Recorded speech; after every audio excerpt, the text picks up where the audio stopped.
गेल्या 40 वर्षांपासून वास्तव्यास असलेल्या शांतीनगर झोपडपट्टीतील 100 कुटुंबांच्या घरावर पहाटेच्या अंधारात बुलडोजर चालवून त्यांना रस्त्यावर आणल्याचा आरोप करत नागरिकांनी प्रशासनाविरोधात तीव्र संताप व्यक्त केला आहे। घर उद्ध्वस्त झाली, संसार उघड्यावर आला, मात्र प्रशासनाकडून अद्याप ठोस निर्णय न झाल्याने रहिवाशांनी बेमुदत बिऱ्हाड आंदोलनाचा इशारा पुकारला आहे। या अन्यायाविरोधात रवी आहिरे आणि गणेश खंदारे यांचे आमरण उपोषण 4थ्या दिवसात दाखल झाले असून आंदोलनाला रिपब्लिकन सेना जिल्हा प्रमुख अविनाश शिंदे आणि भीम आर्मी आझाद समाज पार्टी युवा प्रदेशाध्यक्ष संदीप मोरे, मुकेश गांगुर्डे यांचा जाहीर पाठिंबा मिळाला आहे। दरम्यान निवडणुकीच्या काळात मोठमोठी आश्वासने देणारे लोकप्रतिनिधी आता कुठे आहेत, असा सवाल आंदोलनकर्त्यांनी उपस्थित केला आहे। नागरिकांच्या मतांची गरज असताना दारात येणारे प्रतिनिधी आज नागरिक बेघर झाल्यावर मात्र आंदोलनस्थळी दिसत नसल्याची तीव्र नाराजी व्यक्त होत आहे। 4 नगरसेवकांपैकी नगरसेवक किरण राजवाडे आणि नगरसेवक नितीन दातीर यांनी भूमिका घेतली असली तरी उर्वरित 2 नगरसेवकांनी मौन बाळगल्याने नागरिकांमध्ये संतापाची लाट आहे। 4 दिवसांपासून आंदोलन सुरू असतानाही प्रशासनाचा कानाडोळा, ना चर्चा ना तोडगा ना अधिकृत भूमिका। त्यामुळे आंदोलनकर्त्यांनी आता आक्रमक भूमिका घेण्याचा इशारा दिला आहे। नागरिकांच्या संयमाचा अंत पाहू नये असा इशारा यावेळी देण्यात आला। आंदोलनकर्ते प्रशांत खरात यांनी प्रशासनावर जोरदार निशाणा साधत सांगितले की 40 वर्ष ज्या जागेवर नागरिक राहत होते त्यांना नागरिकांना एका रात्रीत बेघर करण्यात आले। झोपडपट्टी कायदा अस्तित्वात असताना ही कारवाई करण्यात आली। हा केवळ घरांचा प्रश्न नाही तर गरिबांच्या अस्तित्वाचा प्रश्न आहे। तात्काळ आमच्या मागण्या मान्य करा, अन्यथा आंदोलन आणखी तीव्र करण्यात येईल। तसेच शांतीनगर परिसरातील डॉक्टर बाबासाहेब आंबेडकर आणि कालिका मंदिराला संरक्षण देण्यात यावे अशी मागणी यावेळी करण्यात आली आहे। आंदोलनादरम्यान कोणतीही अनुचित घटना घडल्यास त्याची संपूर्ण जबाबदारी प्रशासनाची राहील असा इशाराही देण्यात आला आहे।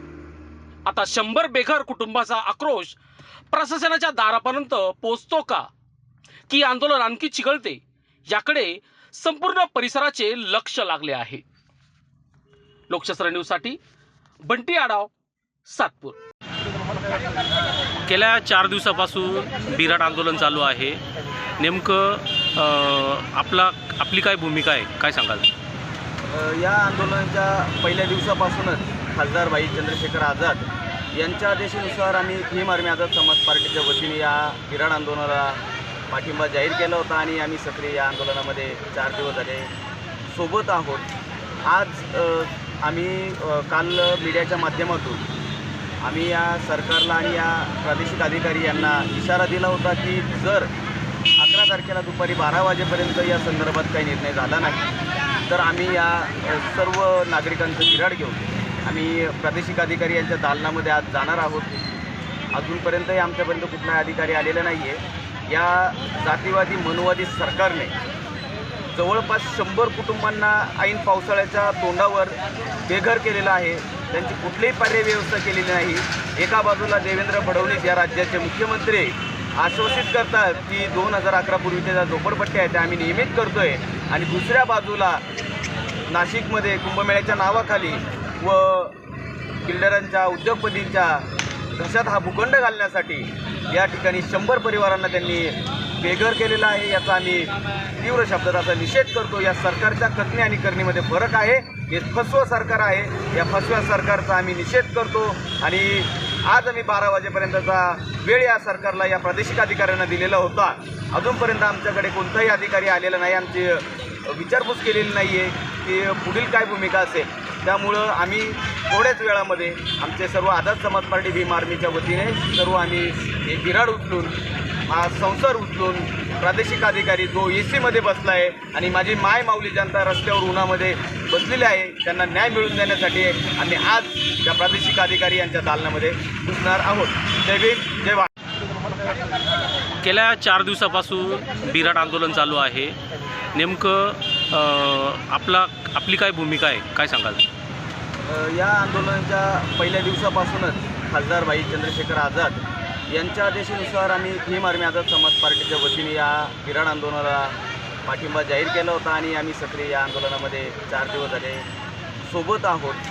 आज आम्ही काल मीडियाच्या माध्यमातून आम्ही या सरकारला आणि या प्रादेशिक अधिकारी यांना इशारा दिला होता की जर 11 तारखेला दुपारी 12 वाजेपर्यंत या संदर्भात काही निर्णय झाला नाही तर आम्ही या सर्व नागरिकांचं बिऱ्हाड घेऊन आम्ही प्रादेशिक अधिकारी यांच्या दालनामध्ये आज जाणार आहोत. अजूनपर्यंतही आमच्यापर्यंत कुठलाही अधिकारी आलेला नाही आहे. या जातीवादी मनोवादी सरकारने जवळपास 100 कुटुंबांना ऐन पावसाळ्याच्या तोंडावर बेघर केलेलं आहे. त्यांची कुठलीही पर्याय व्यवस्था केलेली नाही. एका बाजूला देवेंद्र फडणवीस या राज्याचे मुख्यमंत्री आश्वासित करतात की 2011 पूर्वीच्या ज्या झोपडपट्ट्या आहेत त्या आम्ही नियमित करतो आहे आणि दुसऱ्या बाजूला नाशिकमध्ये कुंभमेळ्याच्या नावाखाली व बिल्डरांच्या उद्योगपतींच्या घशात हा भूखंड घालण्यासाठी या ठिकाणी 100 परिवारांना त्यांनी बेघर केलेला आहे. याचा आम्ही तीव्र शब्दात असा निषेध करतो. या सरकारच्या कथनी आणि करणीमध्ये फरक आहे. हे फसवं सरकार आहे. या फसव्या सरकारचा आम्ही निषेध करतो आणि आज आम्ही 12 वाजेपर्यंतचा वेळ या सरकारला या प्रादेशिक अधिकाऱ्यांना दिलेला होता. अजूनपर्यंत आमच्याकडे कोणताही अधिकारी आलेला नाही. आमची विचारपूस केलेली नाही आहे की पुढील काय भूमिका असेल. त्यामुळं आम्ही थोड्याच वेळामध्ये आमचे सर्व आझाद समाज पार्टी भीम आर्मीच्या वतीने सर्व आम्ही हे बिऱ्हाड उचलून हा संसार उचलून प्रादेशिक अधिकारी जो AC मध्ये बसला आहे आणि माझी माय माऊली जनता रस्त्यावर उन्हामध्ये बसलेली आहे त्यांना न्याय मिळवून देण्यासाठी आम्ही आज त्या प्रादेशिक अधिकारी यांच्या दालनामध्ये घुसणार आहोत. जय भीम जय भारत.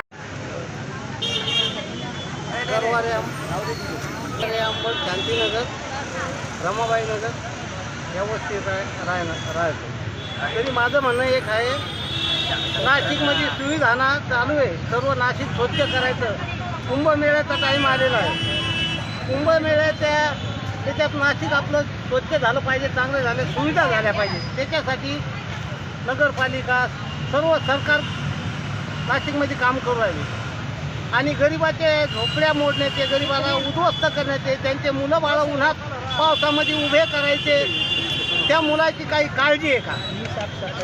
माझं म्हणणं आहे की या गरिबाला आम्हाला जाग्यावर घर भेटले पाहिजे, न्याय मिळाला पाहिजे आणि नाही जर न्याय मिळाला तर आम्ही उपोषण सोडणार नाही. भाऊ नेमकं काय मागणं आहे, काय सांगाल?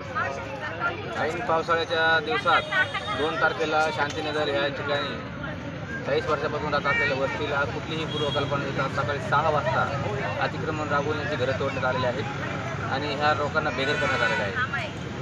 कायदा सांगतो की पावसाचं अतिक्रमण राबवता येत नाही आणि दुसरी गोष्ट अशी की शासन सांगते की 2011 पूर्वीच्या ज्या हे झोपडपट्ट्या असेल त्यांना आम्ही कायदेशीर संरक्षण देऊ यासाठी जी देखील काढण्यात आलेला आहे. आता कायदा पारित करण्यात आलेला आहे तरी देखील 40 वर्षापासून स्थायिक असलेल्या ह्या झोपडपट्टीला कुठलीही कल्पना देता येत जी घरं बेघर करण्यात आलेले आहे. पावसाळ्यात त्यांचे पूर्ण हाल झालेले आहेत. त्यांचं पूर्ण साहित्य आणि घर राशन पाण्यासहित खराब झालेलं आहे आणि यांना कुठेही निवारा नाही. त्यामुळे आज या शासनाच्या हुकुमशाही धोरणाविरोधात आज आमचे बिऱ्हाड आंदोलन चालू आहे. आज 4था दिवस आहे आणि आमचे रविभाऊ आयरे व गणेशजी खांदारे हे 4 दिवसापासून आमरण उपोषण करत आहेत. तरी देखील शासनाने अद्याप कुठलीही प्रकारची दखल घेतली नाही.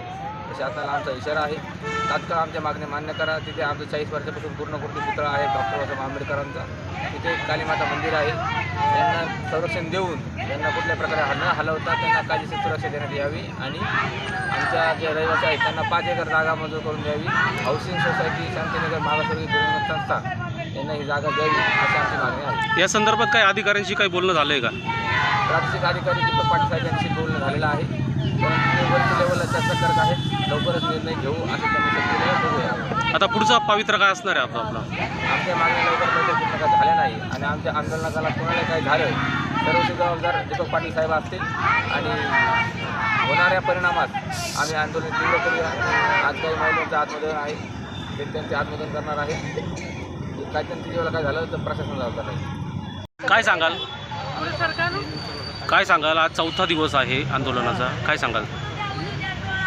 आज उपोषणाचा 4था दिवस आहे, पण आता आम्ही 10 एप्रिल 2026ला पण आता मागच्या महिन्यात उपोषण केलं होतं. 13 तारखेला आम्हाला असंच आश्वासन देऊन उपोषण सोडलं होतं का वरिष्ठांची आम्ही चर्चा करू आणि तुमच्या मागणीला आम्ही वाटचाल लावू.